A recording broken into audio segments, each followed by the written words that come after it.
اللہ الرحمن الرحیم۔ السلام علیکم ورحمۃ اللہ وبرکاتہ۔ حضرت ابو ہریرہ رضی اللہ تعالیٰ عنہ بیان کرتے ہیں، رسول اللہ صلی اللہ علیہ وآلہ وسلم نے فرمایا، مجھے بتاؤ، اگر تم میں سے کسی شخص کے گھر کے سامنے نہر ہو اور وہ ہر روز اس میں 5 مرتبہ غسل کرتا ہو تو کیا اس کے جسم پر کوئی میل باقی رہ جائے گی؟ صحابہ نے عرض کیا، اس کے جسم پر کوئی میل باقی نہیں رہے گی۔ آپ صلی اللہ علیہ وآلہ وسلم نے فرمایا، یہی 5 نمازوں کی مثال ہے، اللہ اس کے ذریعے خطائیں مٹا دیتا ہے۔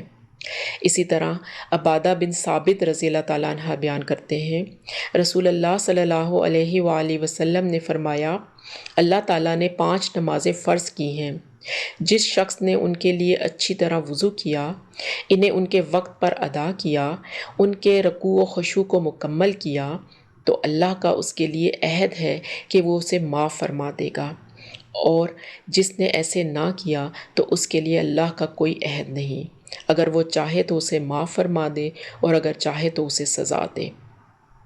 اللہ تعالیٰ ہم سب کو 5 وقت کا نمازی بنائے، آمین ثم آمین۔